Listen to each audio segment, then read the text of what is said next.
తర్వాత చిరంజీవి గారు పాడిన తర్వాత అయినా మీకు రైజ్ రావాలి కదండి గాయకుడు. వరుసగా నేను పూరి గారి సినిమాలన్నీ ఆల్మోస్ట్ అన్ని సినిమాలు, ఈడియట్, అమ్మా నాన్న తమిళ అమ్మాయి, ఆ తర్వాత శివమణి, నేను వరుసగా పర్లేదండి. దగ్గర దగ్గర మొన్న కౌంట్ చూసి అన్ని లెక్కలతో 14 పాటల దాకా తేలాయి.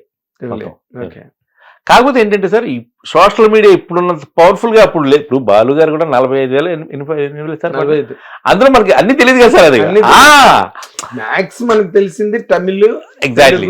అంటే మేము అక్కడ ఉన్నాం కాబట్టి తమిళ్ తెలుసు, తెలియదు కదా. అవునండి, తెలుగు, తమిళ్, హిందీ. అవును, చాలా పాటలు కూడా ఎన్ని పాటలు ఆయన బయట లాంగ్వేజ్లు పాడారు. అక్కడెక్కడికి వెళ్ళైనా ఒరిస్సాలు, బెంగాలీలో, సో తుళు కూడా పాడేసాడు. అవును సార్. వీటన్నిటిలో భోజ్పురి మొత్తం 14 భాషలు, 16 భాషలు. ఆయన పాడని లాంగ్వేజ్ లేదండి. మాటల్లోనేమో పివి నరసింహరావు గారు, ఇది ఆయన మాట్లాడడంలో, భాషలు నేర్చుకుని పాడడంలో ఈయన. Correct correct.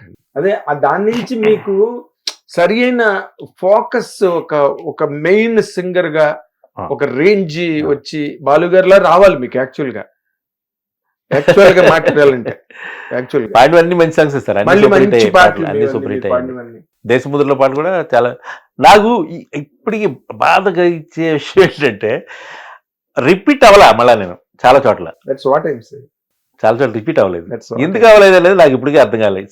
సినిమా హిట్ అయినా, పాట హిట్ అయినా జనరల్గా మళ్ళీ ఇవ్వాలి కదా వాళ్ళు. పోనీ వాళ్ళతో తగులు ఉన్నట్టు నాకు తగులే ఉంటుంది సరే, వెళ్తాను స్టూడియోకి వెళ్తాం, పాట పాడేసి వెళ్ళిపోతాం అంతే. పోనీ ఇప్పటిలాగా సోషల్ మీడియా ఉంది, దాన్ని మనం ఏదో రీల్స్ చేసో, ఏదో అపహాస్యం చేసామా, అయితే ఏదైనా మాట్లాడామా అని అనుకోవచ్చు. అవి కూడా లేవు. మీ పక్కన మాట ఎవరికి కూడా తెలిసేది కాదు. అది ఏంటనేది నాకు ఒక పజిల్ అండి ఇప్పటికి. అంతే, రిపీట్ లో ప్రాబ్లమా అడుగుతాను సార్. నేను వెళ్తాను జనరల్గా. అప్పుడు ఏం సినిమా బంపర్ ఆఫర్ అయిన తర్వాత ఎందుకే రావడం సాంగ్ చాలా పెద్ద హిట్ అయిందండి. అయిన తర్వాత సడన్గా ఓ రోజు రాజమౌళి సార్ కాంపౌండ్ నుంచి ఫోన్ వచ్చింది నాకు. మన భాషా ఫోన్ చేశారు, మేనేజర్ చేసి, రఘు గారు ఎక్కడ ఉన్నారు సార్ అన్నారు. భాషా గారు అంటే ఇక్కడే ఉన్నాను సార్ అంటే, అర్జెంట్గా బయలుదేరి ప్రసాద్ లేబర్ రండి సార్ అన్నారు. అంటే గబగబా పరిధికి వెళ్ళాను. వెళ్తే కీరవాణి సార్ ఉన్నారు అక్కడ, రాజమౌళి సార్ ఉన్నారు, మర్యాద రామన్న రికార్డింగ్ అండి. అయితే వెళ్ళగానే ఫస్ట్ వల్లి మేడం కల్పించారు అక్కడ. అమ్మ పాట ఎంత బాగా పాడావు అమ్మ, పాట చాలా బాగా పాడామన్నారు ఆవిడ. థ్యాంక్ యూ అమ్మ అన్నానండి. తర్వాత కీరవాణి సార్, రాజమౌళి సార్ అన్నారు, ఇందులో రఘు గారు ఒక చిన్న యాటిట్యూడ్ ఉంటుంది సాంగ్, బాగుంటుంది, అది మీతో పాడిద్దాం అనుకుంటున్నాం అన్నారు. అందుకే గురుగారికి కాళ్ళకి నమస్కారం పెట్టి, ఆయన చాలా బాగా నేర్పిస్తారండి కీరవాణి సార్. పాట నేర్పించడం అంటే ఒక ఇలా సైంటిఫిక్ గా ఉంటుంది. ఎంత ఒక అద్భుతమైన గురువు ఆయన, అద్భుతమైన గురువు. రాయి రాయి రాయి రాయి రాయి సలోని జామురా తిరేళ్ల సందు చూసి జంపు జిల్లాని, ఇది సాంగ్ కరెక్ట్ గా నేర్పించారండి. 15 నిమిషాలు 20 నిమిషాలు నేర్పించారు. 20 నిమిషాల్లో పాడేశాను పాట. 20 నిమిషాల్లో అయిపోయింది సాంగ్. గ్రేట్ అయిపోయింది. పాట super duper hit, cinema super hit. మళ్ళీ పిల్లలు ఎప్పుడు సార్ మళ్ళీ పిల్లలే సార్ అంటే పాడుతారట. ఇట్లాంటివి నాకు బాధగా ఉంటుంది, పక్కన నవ్వు వస్తుంది.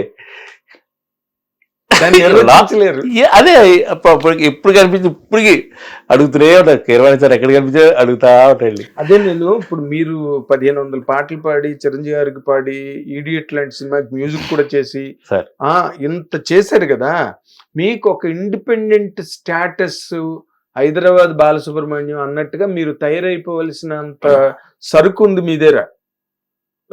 అలా అంత ఉంది, కానీ దట్ డిడ్ నాట్ హ్యాపెన్. అదే ప్రాప్తం సార్. అదే నేను ఫైనల్ గా డిసైడ్ అయింది అదే. ఓహో డెస్టినీ, మనకి ఈ భూమి మీద ఇంత రాసి పెట్టి ఉన్నట్టు ఉంది.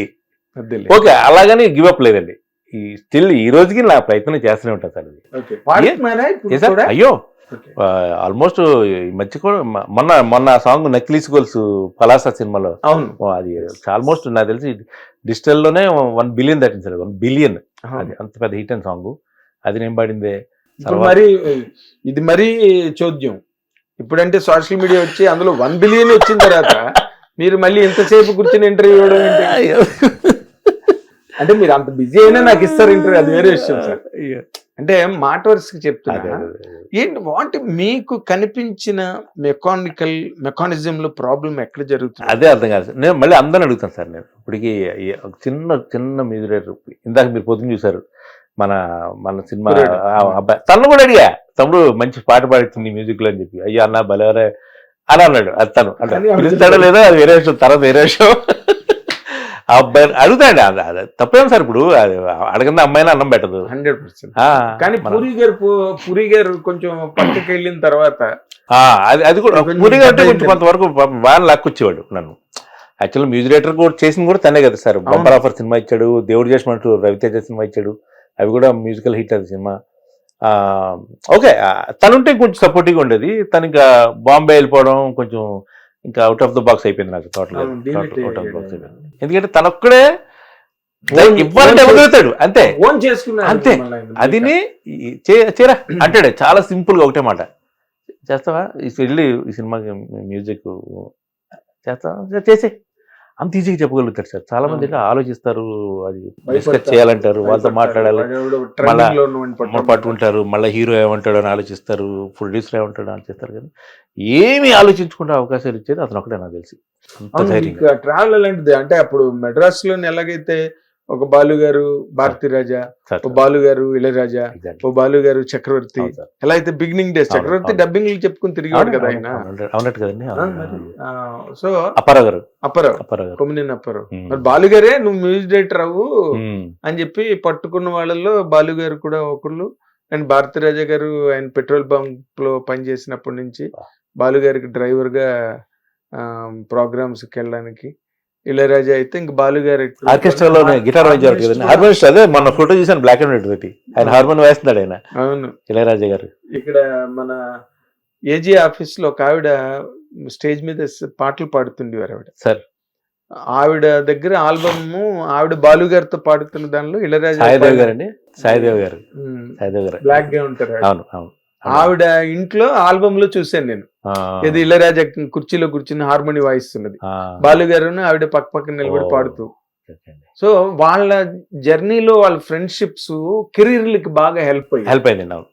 ఒకడు ఉండాలి సార్ సాయం పట్టడానికి, మనల్ని అయితే అలాగే మీకును పూరి పూరి గారికి చాలా వరకు పట్టాడు సార్. అందులో అతను ఆ విషయంలో నేను దేవుడు నాకు అంతే. పూరి అనేవాడు ఒక గాడ్ ఫాదర్ సినిమా ఇండస్ట్రీలో. అందుకే ఎప్పుడైనా సరే ఆ మనసు నిండా కృతజ్ఞత భావం అనేది ఎప్పుడు అతను పట్టు ఉంటుంది. అంతే కదండి. అదే కూచిమంచి రాధాకృష్ణ గారు, ఒక పూరి జగన్నాథ్, వీళ్ళు ఎందుకంటే నా లైఫ్ లో చాలా అతి ముఖ్యమైన వ్యక్తులండి వాళ్ళు. అంతే Correct. అంతే అంతే. ఆయన ఈయనే అంతే నిజంగా కదా సార్. చెప్పాలంటే. అంతే కదా సార్. ఎందుకంటే ఆయన ట్రైన్ లో అవునండి. క్యాచ్ చేసి ఇంటికి ఎవరో తీసుకెళ్ళి- ఎవరో పూరి అంటే అట్లీస్ట్ టెక్నికల్ గా అవును, మీరు అవును సార్. కనెక్ట్ అయ్యారు. విక్రమ్పూర్లో ఉంటారండి ఆయన. అప్పుడు మధ్యలో ఫోన్ చేయమా ఏంటి ఆయన అసలు ఇంచు కూడా మారలేదు. అప్పుడు ఎలా ఉన్నారు ఇప్పుడు ఎలా ఉన్నారు, ఏమయ్య ఏం చేస్తున్నావు అంటారు ఫోన్ చేసి.